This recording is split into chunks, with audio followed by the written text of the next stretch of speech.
right? And what we do here is let the doer go. We get to the root of the problem by letting the one that's doing dissolve. And the doer can't do that dissolving. It's in self-inquiry when you turn your attention around onto yourself and you see that the self is all that's ever been, and that dissolves the doer, the ego. There's a good metaphor that's used over and over in Advaita. It's the metaphor is you go out into your backyard one night and you see a snake in the backyard, and you kind of like, ugh. But as you look closer, you realize it's just a rope somebody threw into your backyard.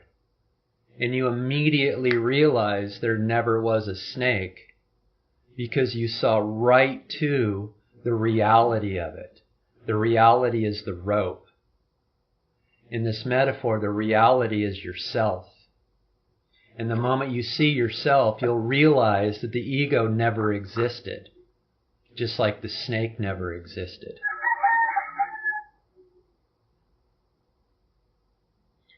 So that's what, like, it's okay to play around like what you're doing and analyze and investigate. That's great. That's how it can start to work for people. But just realize that the true goal is seeing that the one that does anything is an illusion. So like the one that is motivated to do something, like the one that wants to be happy, the one that wants to find contentment, the one that wants to be liberated. That one is the one you're trying to dissolve, to see through its illusion back into the reality of it, which is nothing other than yourself.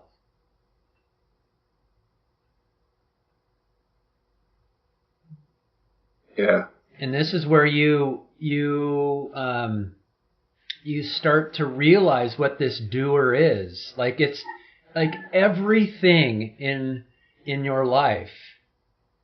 If you analyze it, you assume that there is somebody there doing everything, doing the thinking, doing the knowing, doing your tasking.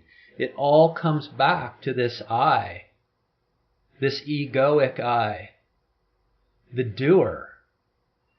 And it's seen, and the doer is the snake. It's seen to the doer's reality of yourself, the rope, in which the doer, the snake, dissolves. Because you've seen that I've only thought that the doer was doing this, that the snake was doing this. But in reality, it's the self that's doing it. Mm-hmm.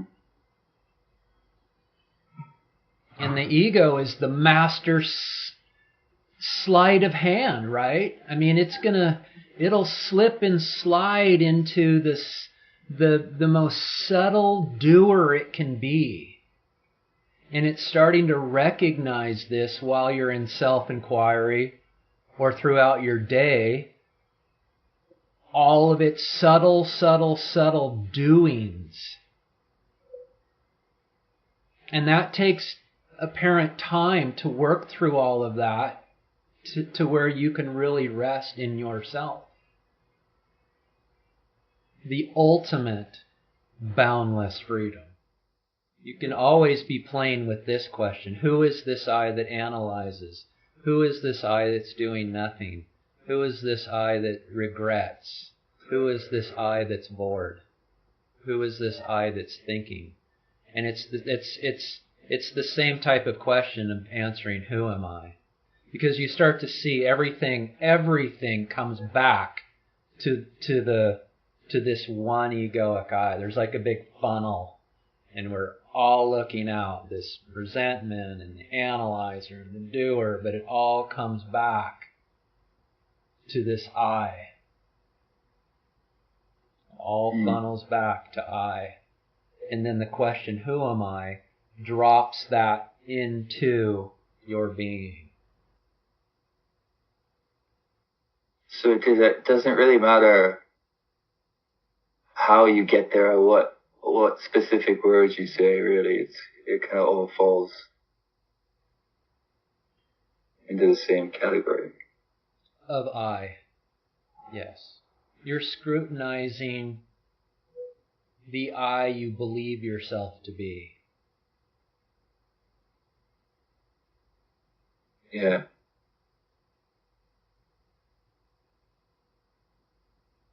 Yeah. Yeah. But how many of there are you? How many Jakes are there?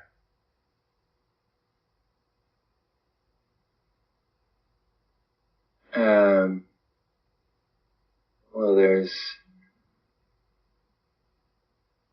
if I'm going to answer that egoically, it splits up many different ways.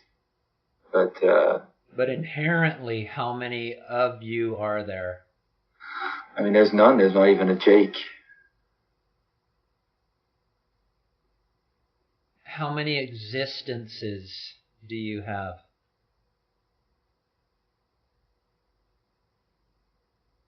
I don't know. I'm not. Do I don't you know. exist? No, no. No, I just am. And doesn't am have to have the quality of existence? How could you be am if you didn't exist? I don't know. So there's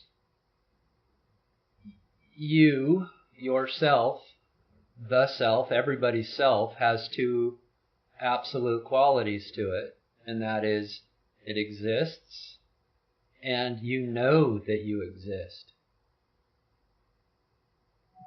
Your existence, your knowing existence, is the only true knowledge that is self-evident. It's the only absolute knowledge that you know to absolutely be true. Everything else is in question. And there's only one of you. There's only one existence of you, of yourself. That is yourself. Your knowing existence is self. That's the only thing provable. It's the only thing that's self-evident. So if I go back to this I here that we believe ourselves to be, you could take this to be like a funnel, right? So this is the funnel part, and then you've got this tube that comes down here. Well, once you get here and you drop down, there's only one slot because there's only one you. So there can only be one way home. So by answering the question, who am I, you're asking, who is this I? Who's this egoic I? But the question will draw you into the truth of what that egoic I really is. The reality of that egoic I. Which is none other than yourself. So once you bring everything back to here, there's only one slot that takes you home, so to speak, to your being. And it's in that question, who am I, is that question draws you down that one slot of yourself home to yourself. You're going from the snake and you're dropping into the rope.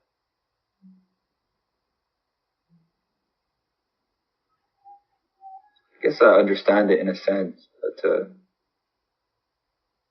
not quite. I don't fit the funnel yet, I think. This is everything that we've taken ourselves to be. I'm Scott. I'm an engineer. I'm 55. I'm 6'1". I have a family. I this, I that, I is the funnel. It's everything that's outward looking. These are all of my so-called identities as an ego. And this is where it gets slippery, right? This is where it'll slip and slide into the most subtle doer it needs to keep you drawn away. Right? It'll become really subtle and slippery. But the more you understand how this funnel works, the more that you can see the slipperiness of the ego in your day-to-day life. So I say, who is this I that believes it's an engineer? Who is this I that believes it's a father? Who is this I that believes it's 55? Oh, it's this guy. I do. Well, who am I? I go from the snake, the one that I believe myself to be, the illusion of the ego, and I look at the snake for the ego's reality, which is none other than myself, or the rope. Yeah. Again, you are nothing other than a reflection of myself. Yeah, that's so cool. It's so wild and like revolutionary, but it's at the same time it doesn't feel like it should be that. You know, it feels like it should just be normal because it is, right? Mm-hmm. I mean, there's only one substance here appearing as many. So what I am, perception is. So as I perceive you, I'm perceiving nothing other than myself. It's almost like those blinding lights that peek through clouds. Crepuscular rays, they're called. Yeah. But you're identifying with the cloud and not the ray. Yeah, true. There's more cloud than there is ray. And the ray is never, or I should say, it's ever shining. Right? It's only veiled by the clouds. The clouds are temporary. They're fleeting. They're impermanent. And the sun is permanence. So it's always shining. And that's what you are, and you're trying to remove the clouds through self-inquiry to see the permanent light of yourself. It's a good metaphor.